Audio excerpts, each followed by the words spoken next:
You make. And just like that, we bike. We bike.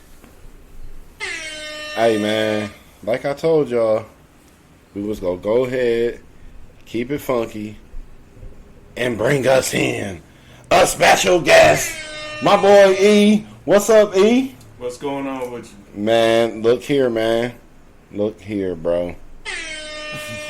Straight from the belly of the gulliest, craziest cities in the world.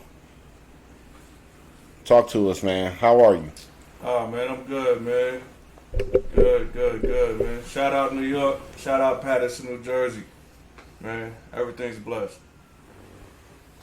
Yeah, man. I've been wanting to have you as a guest on the show. You know what I'm saying?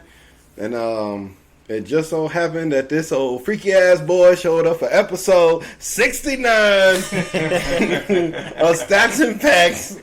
I am your host, Drewski Wooski, the bald and bearded one, a.k.a. Flixman, a.k.a. Jesus with a G. 69, them goddamn cancer. Oh, I'm Lil Leland.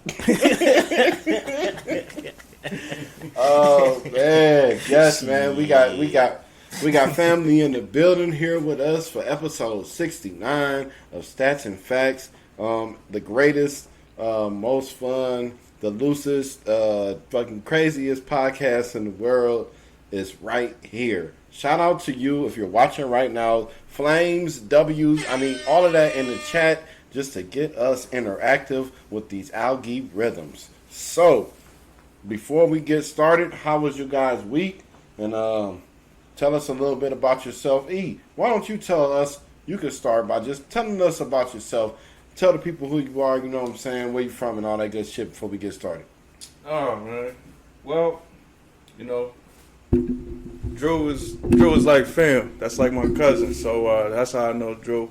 A little bit about me, you know. Spent the majority of my life either in Harlem, New York, Patterson, New Jersey. Now I'm out here in Vegas, living life, loving it. Okay. You know? Yeah. That's what's up, bro. But we gonna go ahead and get into the topics. Something that I know everybody saw last week, and it turns out, Leland, while we was potting, they was out there getting loose. You know what I mean? The Alabama Montgomery massacre. Yeah. But the Montgomery Brawl, it was a lot of it was a lot said about it. Leland, what's your thoughts on that, man? AKA fouls count anywhere. AKA fouls count anywhere. Hardcore match. So my thing with the whole thing, it was all great. And, you know, there's a thing called humanity, okay? And I think we all might have a little bit of that. But when he cracked the lady with the chair, that's when I was like, oh, like. That joint went straight WWE, man. I was like, yo. Like, you didn't have to. It was all of any bit of humanity that I have in my body. They say the one guy swimming, that's the guy coming out the crowd. Yeah, man. It was a lot. It was a lot of elements to that, but it was going down, man. Hey, shout out to our people just for sticking together. You know what I'm saying? And I see a lot of division in the streets and all of this and that, and then, you know, when it came down to it, you know, everybody stuck together. So I know when shit get real, because I'm a man that wear hats. I'm throwing my shit straight up. You know what I'm saying? It's straight up in the air. Hey, y'all, come on. That's a new bat signal. Yeah. You know what I'm saying? Yeah. But that was great, man. But that's a little bit old. Something I just saw that was really awesome. A Colorado driving instructor drove the driving instructing car through the front glass of his own business. Hold on, what? There go that Tourette's, y'all. There go that Tourette's. Say a driving instructor? Yeah, who man. he teaches? So he was. I hope he was just returning back to the. You know what I'm saying. Back to the lab and going to, probably close down for the day. He did not have a client in the car. Could you imagine?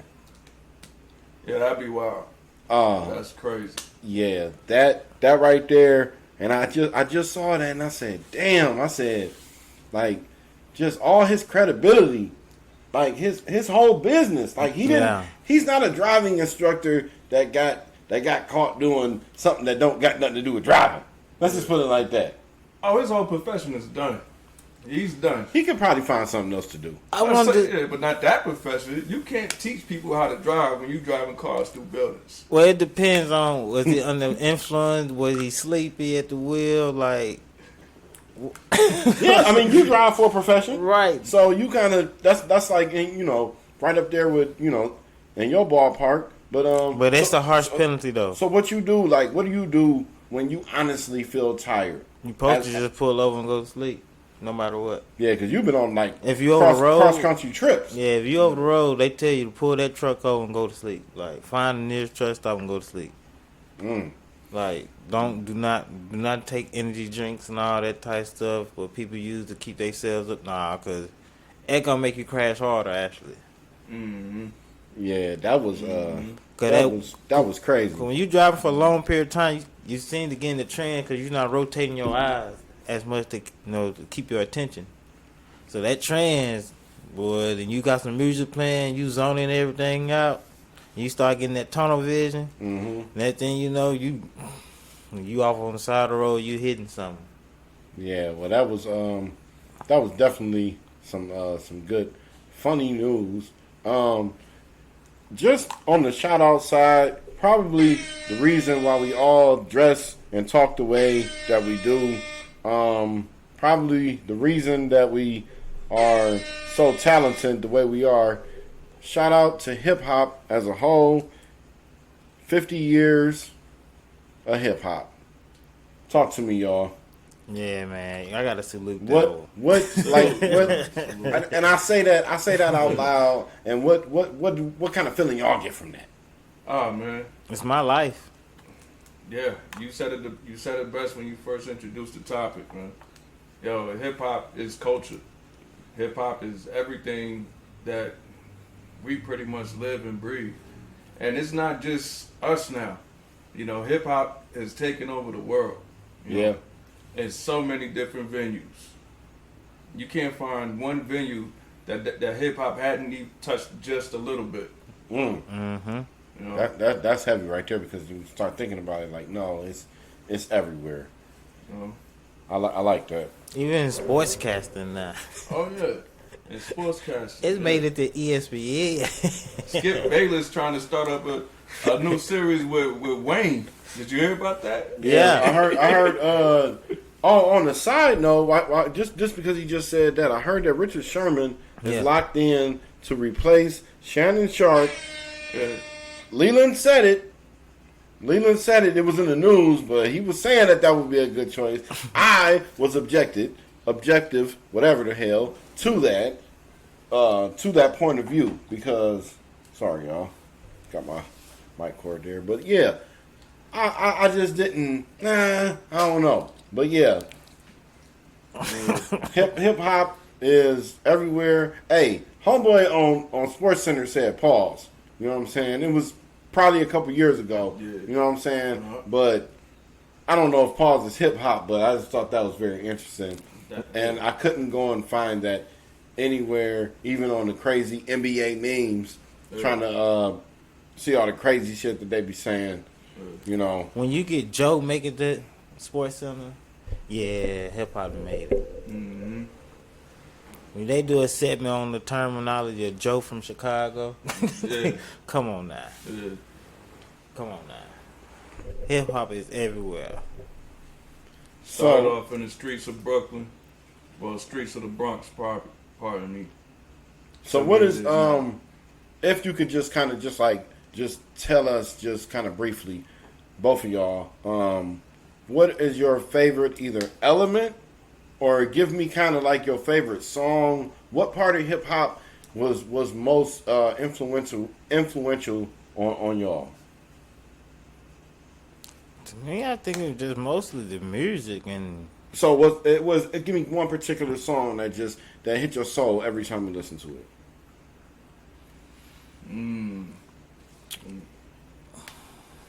Snoop Dogg rolling down the street. Gin and Juice? Yep, gin and juice. He Yep. said Snoop Dogg rolling down the street. If Yeah. that ain't the most southern way to pronounce that song, Snoop Dogg rolling down the street, Man, But yeah, that's a good one.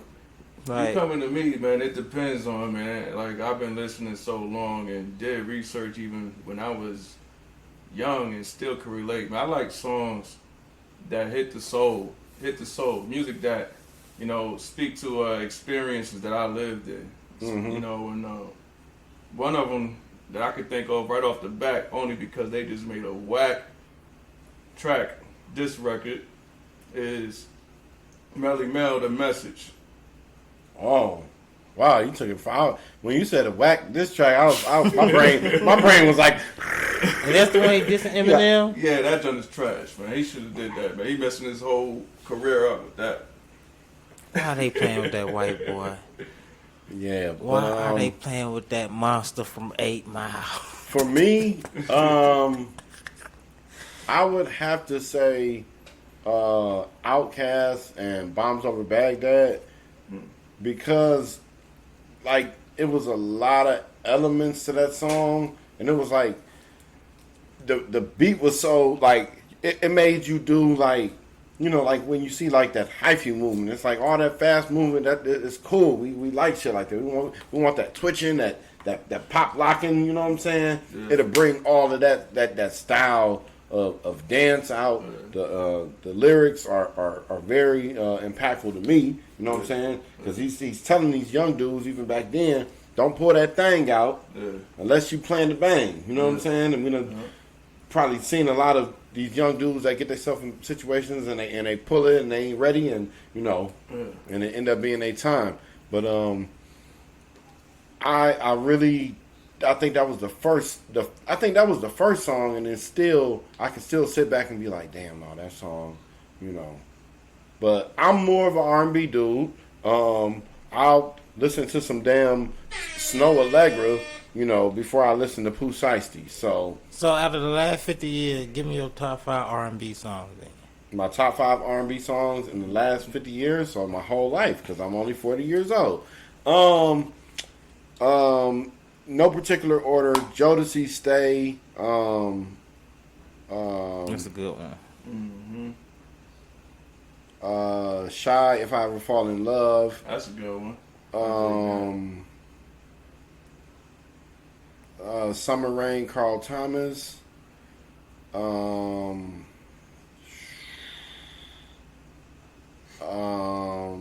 Doing Just Fine, Boys to Men.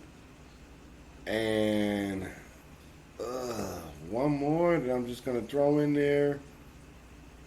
Good evening vibe. I'm going to say Exchange, Bryson Tiller. Okay. It's good evening vibe right there. Yeah, man. Mr. Romantic over there. Yeah, that's the music. That is the music that I listen to. Oh, and an honorable mention, Famous Last Words, James Blake. I really, really like James Blake. You know what I'm saying? That is my daughter's absolute favorite song. It was such like a proud dad moment.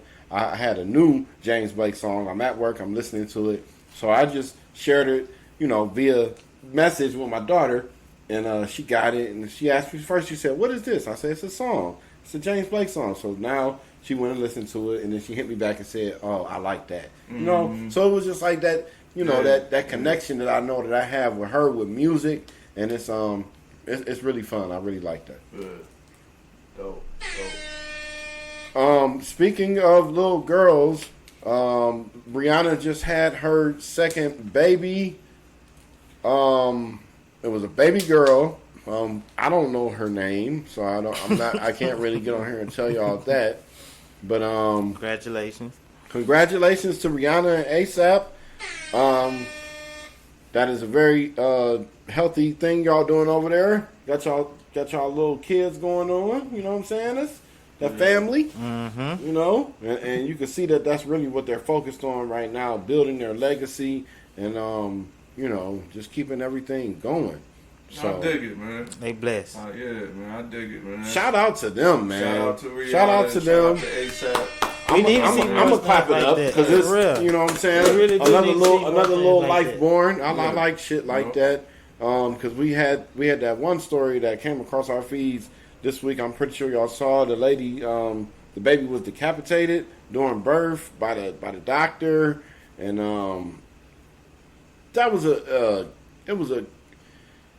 it was a lot of layers to that because I was watching back on Fig. Shout out to T-Rail and them. Oranges in the chat if you watch that show. But he was explaining like when his son was born, he said his son's shoulder got caught, on the way out, and it was just like a moment of pause where it was just like real pause, not no pun intended, where they got to kind of reposition, and I'm the father of 4 kids, and being there for all 4 of them coming into the world, it was never nothing like that where, it was just any panic. But my thoughts, my condolences go to that family that lost. I hate when I do that, y'all. But we talking about, I'm sorry, when we talk about death, y'all do not stand. It feels like I'm supposed to hit the air horn, and it's just I did it one time, and I told y'all I said I shouldn't have did that, but that was That's like a salute, though. It is, but yeah, condolences, but that's just ill place. So that's neither here nor there. I guess it is here, but condolences to that family, and You can celebrate life, though. Yeah. I don't think you should beat yourself up for hitting the air horn. no, because it was just like sending condolences with the air horn. I don't know. It just felt weird. Maybe for we me. should use the different sound. Yeah, but I don't. I'm not there yet. Sound, that's gonna make it worse. Well, hey, y'all laughing is making these segues hard because it's like I have to figure out a way to talk about more death, and y'all laughing. So, since they gonna laugh, I'm gonna tell y'all about these Maui fires that are going on in Hawaii. 89 people are dead. I am not going to hit the air horn. I'm not going to hit the air horn. But, man, condolences again to, these people.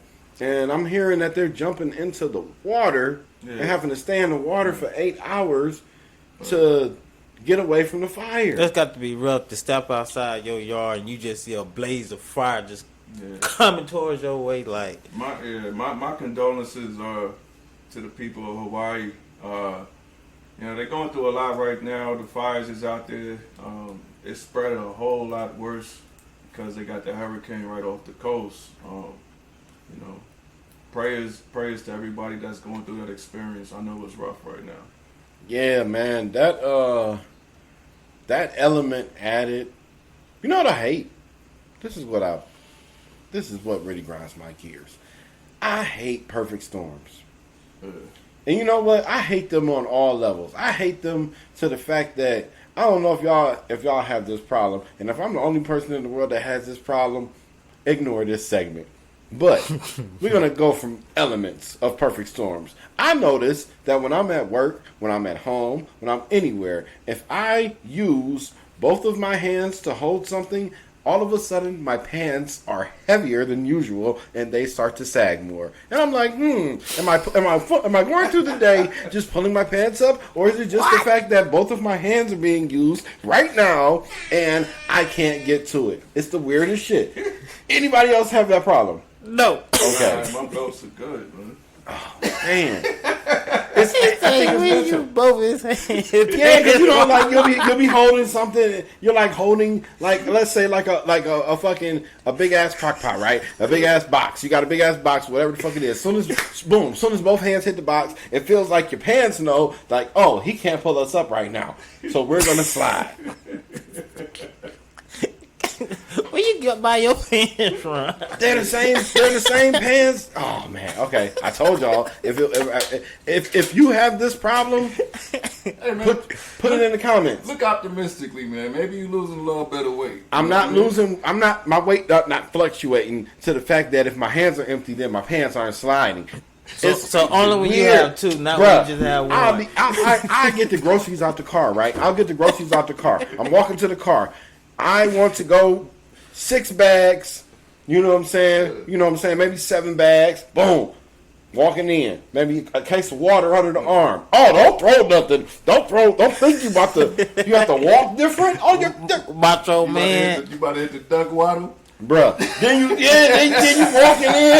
you walking in like that. You know what I'm saying? Like, why is he walking like that? Because I'm trying to keep my pants up because I'm trying to, my hands are magically, I don't know, man. Like about to take a shit. Y'all making me feel bad, kind of, because I might be one of a kind. Like when I tell people about, like when I look up in the sunlight, it makes me sneeze. It's a natural reaction for me. I'm in the 10th percentile, like 10% of the world, Craig. In the world. The fuck? The Damn, world. man. Y'all can't take my ailments and the things that are like, you know what I'm saying? Like, I'm really trying to figure out a way to deal with this. Before I pick up that box, I'm securing the pants. Like, nope, not today. And then I got probably like 12 steps. You don't wear no belt? No, because I'm mostly in like today I got a belt on. But I don't know if that would happen. But if I had to pick up the couch, I'm pretty sure my pants would fall. So, there has been a housing shortage in Dallas, Houston, San Antonio, and Orlando because everybody wants to move there. Everything bigger in Texas, they say. Well, 3 of those cities are Texas cities. I think we even talked about before some cities like, oh, if you will relocate or if you could just go anywhere. I told you I would go to Houston. So, Houston, Dallas, San Antonio, Orlando, people are just rapidly moving there.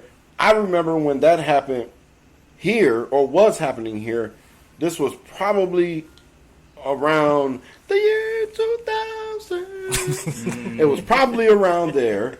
But we came here and visited because I remember the Browns were just coming back to the NFL, and my mom, rest in peace to her, she bought me a Tim Couch jersey at the airport, and I, as an adult today, that means really a lot to me because I realized that she could have took me to the mall and got that same jersey for half the price, but as a, you know what I'm saying, that fandom, and we're just in that setting, she bought it for me, and I miss her dearly. But in the year 2000, they were having that issue here. I don't know if it was a housing shortage, but it was a lot of people moving here. My uncle was telling me, rest in peace to Uncle Tony too. He was saying that y'all need to get here now because a lot of people are going to be wanting to move in here. And Las Vegas became a hotspot. So did Phoenix. And there was one other city somewhere in Southern California. I think it may have been San Diego or like Barstow, somewhere in the area, another hotspot. Probably around Temecula area. Mm-hmm. How would y'all feel, yo? You move somewhere and it's just like, damn, we can't find no house.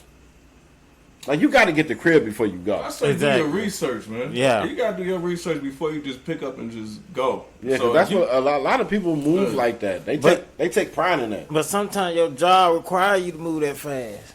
Hey, man, And they got to put you in an apartment or something. Then you got to find a house while you down there. Yeah. I mean, if that's your situation, that's your situation. But I say, yo, you always do your research before you make. That's a big decision. That's a big move. You need to do your research first. Yeah. Mhm. You know? But y'all got that south, man. I'm good. Y'all ain't got to worry about me going anywhere to any of those places. They can have it. They can have it. All of it. You can't do the sound too Nah, slow not for you. whatsoever, man.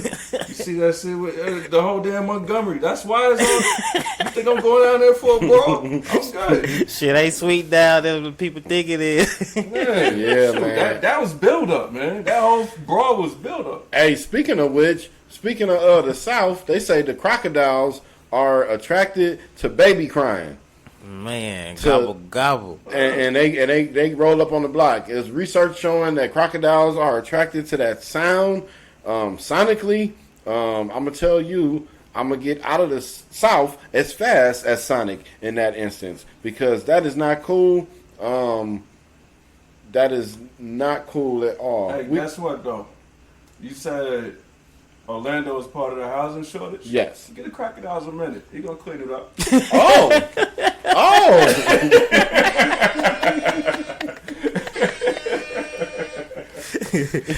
You see, Baton Rouge ain't on that list. Like, damn, man. Mm-hmm.